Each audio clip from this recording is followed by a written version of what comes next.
Good morning. We are going to talk about the US and Israelites attack on the Iran people and their supreme leader. Look, let me tell you one thing. A lot of people don't understand this thing. The US is always like more or less, if the US was a person in general, like I think they would have been opportunists in the sense that, look, when you check Iran, let me start the history from this side. You see, after the US captured Maduro, the president of Venezuela, Donald Trump, after addressing the nation about Maduro's situation, he sent a strong message or a strong warning to the Iran Supreme Leader. So after sending the message to the Supreme Leader also replied, because look, the Israelites were attacking the Iranians, and after their attack, the Iran too was also retaliating. But because the Israelites, they are allies to the United States of America, and more or less, it's like allies, they are like brothers. When my brother makes even a mistake, I think because he's my brother, so I have no right to maybe fight against my brother. I have to fight against the opponent who is fighting against my brother. So that's what the United States is doing. And United States, when you read more of the articles, they always talk about diplomacy. A country who speaks about diplomacy and always standing behind one country and fighting against the others, that one is not diplomacy. That one is not diplomacy. They'll always tell you, especially the Muslim communities, they'll always tell you that your leader is a terrorist, as they said to Barack Obama. And after they attack you, they will destroy your country. After destroying your country, they won't give you any like amount to maybe rearrange your country or try to build back your country, but rather they will leave the country like that. And the main reason why they will enter into your country, look, if you look at Sudan, they are still fighting. They are still fighting. Not too long ago, there was a genocide in Sudan, and they are still fighting. Why can't the US intervene? Because Sudan, they don't have anything to give to the US. But you see, Iran, they have oil and they have gas. So because of that, the UN wants to capture that territory so that they can extract their like oil and their gas. And the truth is, the people of Iran are not against their supreme leader. You look, you know something. The United States will form a group. I mean, they'll form a very powerful group. It's like it's a plan. They will start like maybe even if it's a 5 years plan, they will do it. They will set up like a youth cartel in your country. After they set up the cartel or that group, the group will start giving the leader the pressure that what we are doing, we don't want it. What we are doing, we don't want it. And they will start going to cities by cities and they'll be getting members from each city. So after that, they'll start protesting. When they start protesting, the BBC and the CNN will start capturing those protests and they'll broadcast it to the world for everyone to know that this is what is going on in Iran or this is what is going on in maybe the country they want to capture.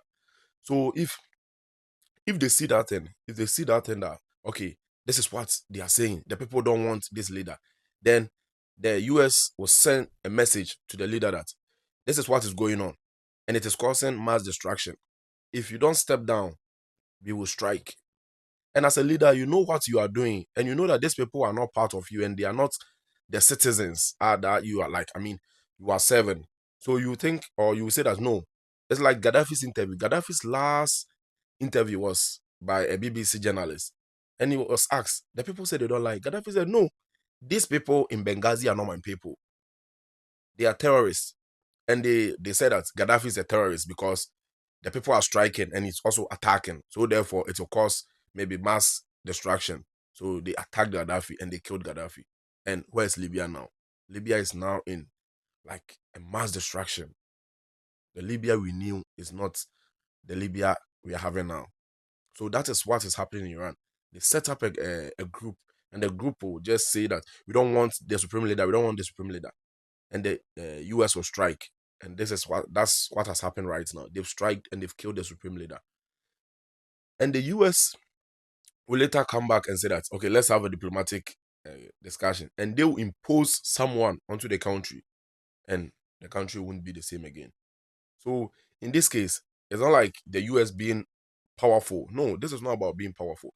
This is about like a little kid having maybe it's about, let me say, bullying. Let me use the word bullying.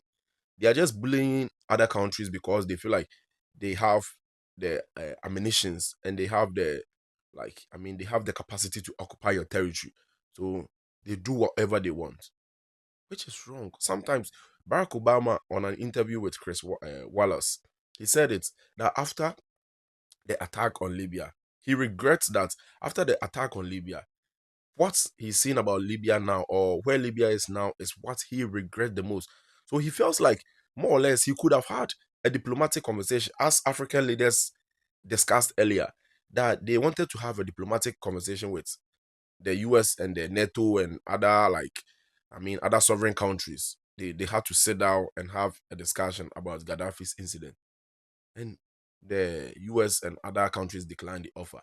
So now they regret. Look at where Libya is right now. Libya is in a mess. The people are in a state of melancholy. They are suffering. But that wasn't the Gaddafi that we said he was a dictator. The Gaddafi that we said he was a terrorist was giving these people free electricity, free education, free healthcare. Like, they were giving benefit to kids, and everyone was enjoying in the country. How can a dictator, a terrorist, do this for his people? And also, he was even borrowing some African countries some amount of money in order to stabilize their economy. Not even just Africa, but Europe, to be precise. Some European countries benefited from Gaddafi's regime. That's why I think the 44th president of Uruguay, Alberto Pepe Muchiga, yeah, the poorest president, he's late now. Like, he flew from Uruguay to America to had a discussion with Obama that if they kill or if they attack Libya, the world won't be the same. And it is reflecting right now. It is reflecting right now. All they needed was to capture Libya's oil field so that they can extract and enlarge their economy. That's why US has one of the biggest economy in the world, and they are expanding their economy as a result of always intervening in unnecessary wars, which is wrong. Right now, they are going to cause mass destruction in a lot of countries. Right now, Qatar has intervened. Pakistan has entered. Like, a lot of countries has entered because after after they sent the bomb to Iran, Qatar also saw the smoke and other things, which has also caused mass destruction in their country. So there's going to be chaos in the world, and the US will think that because they are supreme power, or they are, like, they have all the ammunitions, they will attack other countries too, which is wrong. You see, which is wrong. I feel like I feel like they have a different perception about the Muslim communities. Thank you very much, and I mean, we will continue with what is going on, and we will keep on updating you people. Thank you very much.